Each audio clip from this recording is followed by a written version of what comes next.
नमस्कार। प्रादेशिक समाचार के साथ मैं नूतन लकड़ा। पहले मुख्य समाचार। प्रधानमंत्री नरेंद्र मोदी ने राष्ट्रीय बाल पुरस्कार के विजेताओं के साथ बातचीत की और उनका उत्साह बढ़ाया। 11वें राष्ट्रीय मतदाता दिवस के अवसर पर भारत निर्वाचन आयोग ने ई-इपिक ऐप लॉन्च किया। प्रधानमंत्री नरेंद्र मोदी ने मतदाताओं के बीच जागरूकता बढ़ाने पर दिया जोर। राष्ट्रपति रामनाथ कोविंद 72वें गणतंत्र दिवस की पूर्व संध्या पर आज राष्ट्र को करेंगे संबोधित और मौसम विभाग के अनुसार राज्य भर में कल से न्यूनतम तापमान में होगी बढ़ोतरी। 28 और 29 जनवरी को बारिश का अनुमान। और अब समाचार विस्तार से। कोविड-19 महामारी के खिलाफ देश एकजुट होकर लड़ रहा है। आप भी हमारे साथ सुरक्षा और बचाव के 3 आसान एहतियाती उपायों का संकल्प लें। मास्क पहनें, 2 गज की दूरी है जरूरी, सुरक्षित दूरी बनाए रखें, हाथ और मुंह साफ रखें। प्रधानमंत्री नरेंद्र मोदी ने आज वीडियो कॉन्फ्रेंसिंग के माध्यम से प्रधानमंत्री राष्ट्रीय बाल पुरस्कार विजेताओं के साथ बातचीत की। इस वर्ष बाल शक्ति पुरस्कार की विभिन्न श्रेणियों के तहत झारखंड की सविता कुमारी समेत देश भर के 32 बच्चों को प्रधानमंत्री राष्ट्रीय बाल पुरस्कार 2021 के लिए चयन किया गया है। इस अवसर पर उन्होंने बाल पुरस्कार जीतने वालों को बधाई दी।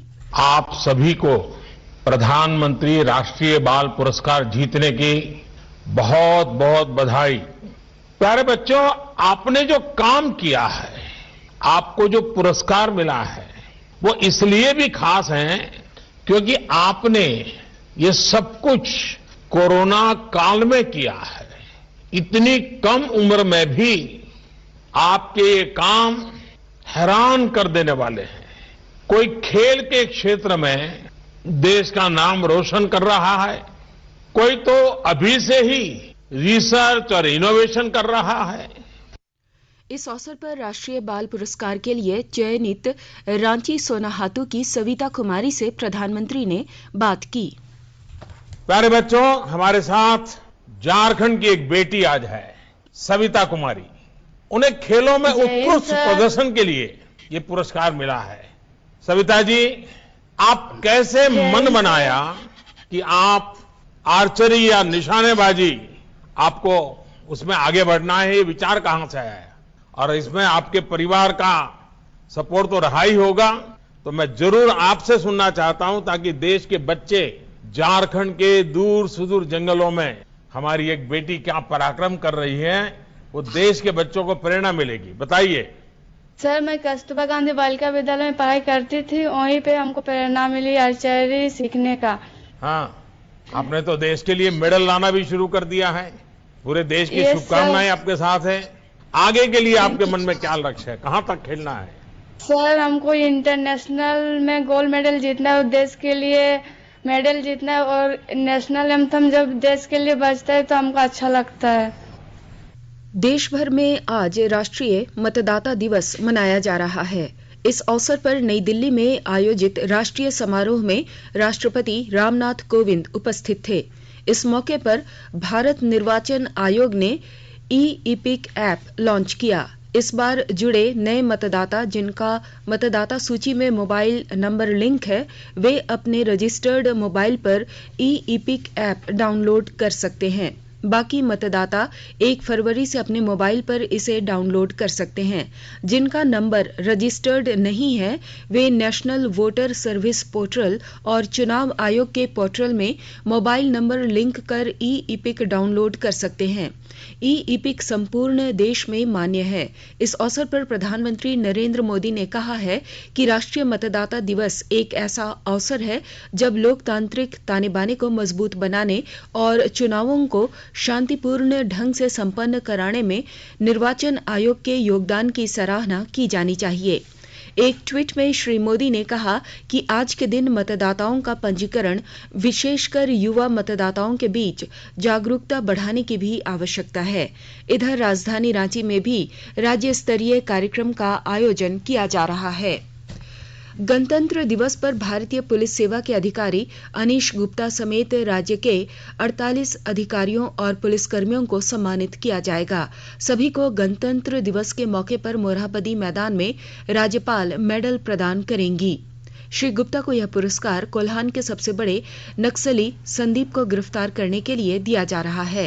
पुलिस अधिकारी अनीश गुप्ता और आरक्षी राजू सोई को पुलिस वीरता पदक दिया जाएगा। वहीं धनबाद के नंदकिशोर सिंह को विशिष्ट सेवा पदक दिया जाएगा।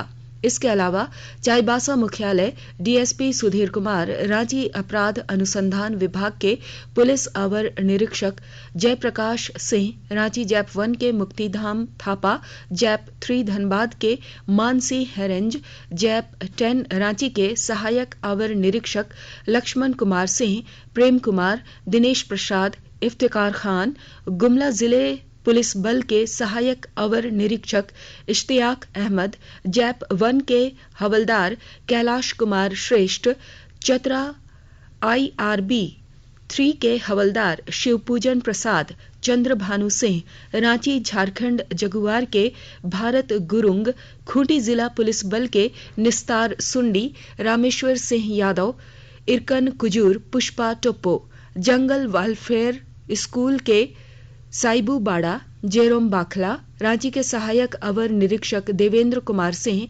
बोकारो के प्रफुल्ल किंडो और श्यामला कुमार मंडल, हवलदार भानु प्रताप, लोहरदगा के परमेश्वर प्रसाद, गुमला के रणवीर कुमार सिंह, लोहरदगा के अरुण कुमार भगत, CID के शंकरनाथ रतनलाल, रांची के चितरंजन प्रसाद सिन्हा, कोडरमा के विजय कुमार रंजन, गोड्डा जिले बल के जामला अहमद, पलामू जिला के निरंजन भगत, आजम खान और चतरा जिला बल के सुनील कुमार को सराहनीय सेवा पदक से सम्मानित किया जाएगा।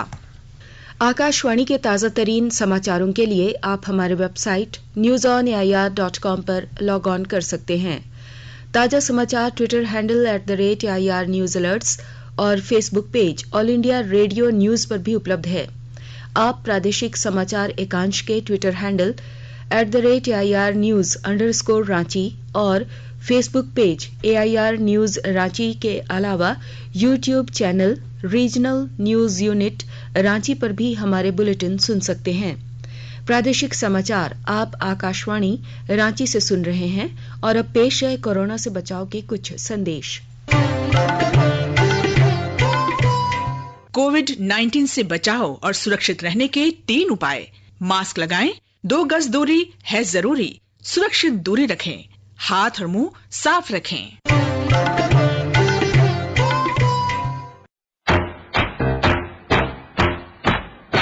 चलो मिलकर एक शुरुआत करें, चलो एक फैसला आज करें, मास्क नहीं तो टोकेंगे, कोरोना को रोकेंगे, चलो एक वादा करते हैं, चलो एक वादा करते हैं, मास्क नहीं तो टोकेंगे, कोरोना को रोकेंगे। भारत सरकार द्वारा जनहित में जारी। राष्ट्रपति रामनाथ कोविंद 72वें गणतंत्र दिवस की पूर्व संध्या पर आज राष्ट्र को संबोधित करेंगे। यह संबोधन शाम 7 बजे से आकाशवाणी के सभी राष्ट्रीय नेटवर्क और दूरदर्शन के सभी चैनलों से हिंदी और फिर अंग्रेजी में प्रसारित किया जाएगा। हिंदी और अंग्रेजी प्रसारण के तुरंत बाद दूरदर्शन के क्षेत्रीय चैनलों से प्रादेशिक भाषाओं में इसका प्रसारण होगा। राष्ट्रपति के संबोधन के कारण आकाशवाणी रांची से आज शाम 7 बजे प्रसारित होने वाले प्रादेशिक समाचार 6:40 पर प्रसारित किया जाएगा। वहीं आज जिले में आजकल का प्रसारण नहीं होगा। मुख्यमंत्री हेमंत सोरेन ने कहा कि राज्य सरकार झारखंड के गांव-गांव तक बिजली आपूर्ति सुनिश्चित करने के लिए कृत संकल्प है। उन्होंने कहा कि पूरे राज्य में 5,500 किलोमीटर ट्रांसमिशन लाइन बिछाई जाएगी। श्री सोरेन कल बरहेट में विद्युत ग्रिड सब स्टेशन और पाकुड़ में विद्युत संचरण लाइन से शिलान्यास समारोह में बोल रहे थे। उन्होंने कहा कि साहिबगंज का बरहेट प्रखंड पिछड़े इलाकों में आता है तथा कई मूलभूत सुविधाएं इस क्षेत्र तक नहीं पहुंच सकी हैं। इसे देखते हुए राज्य सरकार ने क्षेत्र के समग्र विकास के लिए समस्याओं को चिन्हित किया है, जिसका निदान प्राथमिकता के आधार पर किया जाएगा। उन्होंने कहा कि अब साहिबगंज में विद्युत आपूर्ति में कोई बाधा नहीं होगी। उन्होंने कहा कि बरहेट को अनुमंडल बनाने की दिशा में भी कार्य किया जा रहा है। राजधानी रांची के मोरहाबादी मैदान में राज्य स्तरीय गणतंत्र दिवस समारोह की तैयारी अंतिम चरण में है। सुबह 9 बजे राज्यपाल द्रौपदी मुर्मू मोरहाबादी मैदान में झंडोत्तोलन करेंगी। इस दौरान जवानों द्वारा मार्च पास्ट का सलामी दी जाएगी। गणतंत्र दिवस के मौके पर मोरहाबादी मैदान में विभिन्न विभागों द्वारा कई झांकियां निकाली जाएंगी। इसमें सबसे उत्कृष्ट झांकी बनाने वाले विभाग को पुरस्कृत भी किया जाएगा। इधर समारोह को लेकर राजधानी रांची की यातायात व्यवस्था में बदलाव किया गया है। इसके अंतर्गत शहर में सुबह 6 बजे से रात 10 बजे तक भारी वाहनों के प्रवेश पर रोक लगाई गई है। हजारीबाग जिले में बेटी बचाओ बेटी पढ़ाओ अभियान के तहत कई कार्यक्रम किए जा रहे हैं। एक रिपोर्ट। हजारीबाग जिला में बेटी बचाओ बेटी पढ़ाओ अभियान के तहत कई कार्यक्रम किए जा रहे हैं। बच्चियों के नाम वृक्षारोपण से लेकर नवजात बच्चियों की माताओं के सम्मान एवं भ्रूण हत्या पर रोक को लेकर जागरूकता कार्यक्रम पूरे जिले में चलाया जा रहा है। आज कई कस्तूरबा गांधी आवासीय विद्यालयों में बच्चियों के बीच पेंटिंग प्रतियोगिता का भी आयोजन किया गया है। साथ ही बेटी बचाओ बेटी पढ़ाओ से संबंधित शपथ भी लिया गया। शाद्वल कुमार, आकाशवाणी समाचार, हजारीबाग। प्रधानमंत्री नरेंद्र मोदी 31 जनवरी को आकाशवाणी पर मन की बात कार्यक्रम में देश विदेश के लोगों के साथ अपने विचार साझा करेंगे। यह मासिक रेडियो कार्यक्रम का 73वां संस्करण होगा। एक ट्वीट में श्री मोदी ने लोगों से कार्यक्रम के लिए प्रेरक कहानियां साझा करने का आग्रह किया।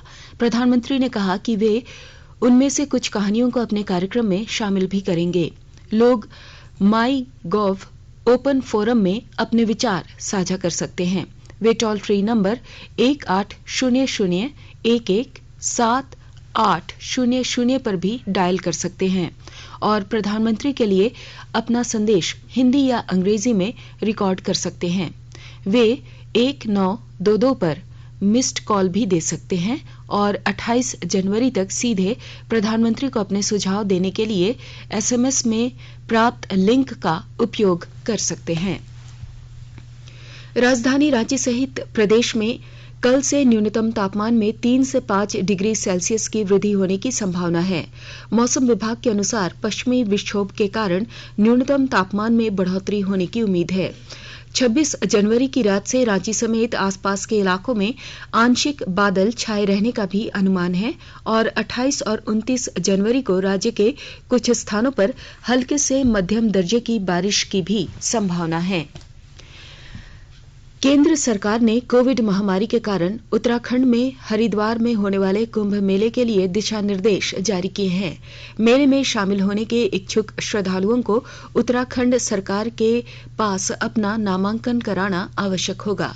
सभी श्रद्धालुओं को अपने राज्य के जिला अस्पताल या चिकित्सा कॉलेज या सामुदायिक स्वास्थ्य केंद्र से चिकित्सा प्रमाण पत्र लेना अनिवार्य होगा। इस वर्ष कुंभ मेला 48 दिन तक ही चलेगा और उत्तराखंड सरकार इस महीने के अंत तक मेले के लिए अधिसूचना जारी करेगी। इस वर्ष कोविड महामारी के कारण मेले की अवधि कम कर दी गई है। मेला 3.5 महीने के स्थान पर 1.5 महीने चलेगा। मेले में आने वाले श्रद्धालुओं के लिए विभिन्न मार्गों से कई विशेष रेलगाड़ियां भी चलाई जाएंगी। केंद्र ने मेले के लिए अर्धसैनिक बलों की 40 कंपनियां तैनात करने की मंजूरी दी है। और अब अंत में मुख्य समाचार एक बार फिर। प्रधानमंत्री नरेंद्र मोदी ने राष्ट्रीय बाल पुरस्कार के विजेताओं के साथ बातचीत की और उनका उत्साह बढ़ाया। 11वें राष्ट्रीय मतदाता दिवस के अवसर पर भारत निर्वाचन आयोग ने ई-इपिक ऐप लॉन्च किया। प्रधानमंत्री नरेंद्र मोदी ने मतदाताओं के बीच जागरूकता बढ़ाने पर दिया जोर। राष्ट्रपति रामनाथ कोविंद 72वें गणतंत्र दिवस की पूर्व संध्या पर आज राष्ट्र को करेंगे संबोधित और मौसम विभाग के अनुसार राज्य भर में कल से न्यूनतम तापमान में होगी बढ़ोतरी। 28 और 29 जनवरी को बारिश का अनुमान। इसके साथ ही आकाशवाणी रांची से प्रादेशिक समाचार का ये बुलेटिन समाप्त हुआ। नमस्कार। घर में रहिए, सुरक्षित रहिए और सुनते रहिए आकाशवाणी।